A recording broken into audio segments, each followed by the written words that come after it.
पिछले एपिसोड में हमने देखा था कि बाबा रूज समुद्री लुटेरों से कैसे निपटते हैं। आज के एपिसोड का स्टार्ट होता है मिदेली शहर के सीन से, जहां बाबा रूज के बड़े भाई इसहाक बे बंदरगाह पर खड़े इंतजार कर रहे होते हैं, मगर बाबा रूज और इलियास के लिए नहीं बल्कि उनके छोटे भाई खिजर के लिए। ये इंतजार सिर्फ इसहाक बे को ही नहीं बल्कि नीको और इसहाक बे के बीवी बच्चों को भी होता है। इसहाक बे का मिजाज थोड़ा गुस्से वाला होता है, जैसा कि अक्सर बड़े भाइयों का होता ही है। यहाँ इंतजार में खड़े खड़े जब नीको इसहाक बे से कहता है, अगर आपका भाई आ रहा है तो मेरा भी तो भाई बराबर ही है, इसीलिए मैं भी उनके इंतजार में आ गया। ये सुन के इसहाक बे कहते हैं, हाँ हाँ आओ आओ, बल्कि सारे मिदेली शहर को भी बुला के जमा कर लो और हो सके तो 21 तोपों की सलामी से इस्तकबाल करो। जब वो आएगा तो घर ही तो आएगा, यहाँ जमा होने की क्या जरूरत थी। खैर, इसहाक बे का ये वसीला अंदाज और इस पर उनके बीवी बच्चों और नीको की हंसी अभी चल ही रही होती है कि इतने में समंदर का सीन दिखाया जाता है, जहाँ एक बहुत बड़े बहरी जहाज पे खिजर खड़ा दिखाई देता है। जब ये जहाज इसहाक बे और उसकी फैमिली को दिखाई देता है तो बच्चे खुशी से उछलने लगते हैं। ये देखकर इसहाक बे कहते हैं, मेरी भी आंखें हैं, नजर तो आ ही रहा है, पानी से बाहर आ जाने वाली मछली की तरह उछलने क्यों लग रहे हो सब। खैर, खुशी तो सबको होती ही है खिजर के आने की, तो इसहाक बे भी खिजर के जहाज को देखकर बहुत ही खुश नजर आने लगते हैं।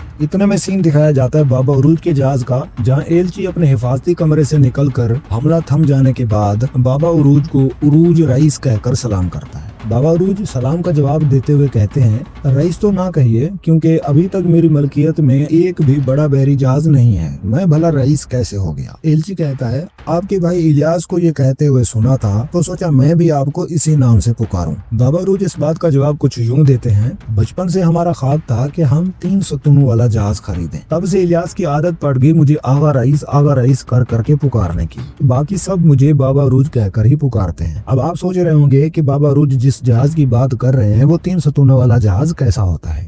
आपको जो ये दिख रहा है इसे 3 सतूनों वाला जहाज कहते हैं, जिसे क्लिपर शिप या फुल रिजिड शिप भी कहते हैं। ये 19वीं सदी में इस्तेमाल होने वाले तेज रफ्तार जहाज थे, जो आमतौर पर लंबे सफर, सामान की तिजारत और मुसाफिरों की ट्रांसपोर्ट के लिए इस्तेमाल किए जाते थे। खैर, एलची को जब बाबा उरूज अपने नाम की वजाहत देते हैं तो एलची पहले तो इस वजाहत का शुक्रिया अदा करता है, फिर वो कहता है कि असल में मैं आपसे इस बात का शुक्रिया करने आया था कि आपने पहले तो मेरे आसपास एलचियों के रूप में छुपे गद्दारों का खात्मा किया, और दूसरा ये कि आपने हमारी अजीम सल्तनत का शर्फ इस समंदर में डूबने से बचा लिया। इस जहाज पे होने वाला हमला कोई आम सी बात नहीं थी, आपने अपनी जानों पर खेल कर खुद को लुटेरों की तलवारों के सामने पेश किया। बाबा उरूज जवाब देते हैं, मैंने आपकी हिफाजत करने की रकम वसूल की थी, इसे हलाल करने के लिए मौत को भी लब्बैक करना मेरा फर्ज है। इसके बाद बाबा उरूज हरोजो के पास माल गनीमत का जायजा लेने जाते हैं तो वो बताता है कि आपके हुक्म के मुताबिक शहीदों के घर वालों का हिस्सा भी अलग कर दिया है और तमाम सिपाहियों को भी उनके हिस्से का दे दिया है, मगर आपके हिस्से का सिर्फ यही लोहे का टुकड़ा बचा है।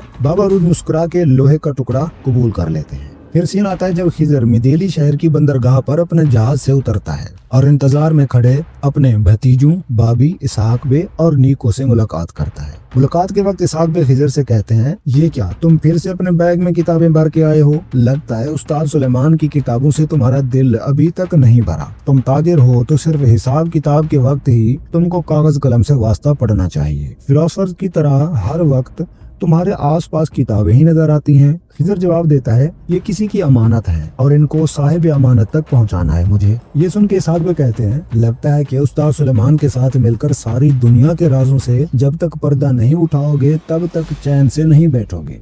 खिजर कहता है, बड़े भाई होने के नाते मेरे असल उस्ताद आप ही हैं। उस्ताद सुलेमान के पास कुछ जरूरी काम के लिए आया हूँ, मगर कयाम तो आपके यहाँ ही करूँगा। ये सुनते ही इसहाक बे कहते हैं, मुझे हमेशा से भरोसा था कि तुम उरूज और इलियास की तरह नहीं बनोगे। फिर सीन आता है इस्कंदरे शहर का। अगले एपिसोड का स्टार्ट यहीं से करेंगे। मिलते हैं अगले एपिसोड में, तब तक अल्लाह हाफिज।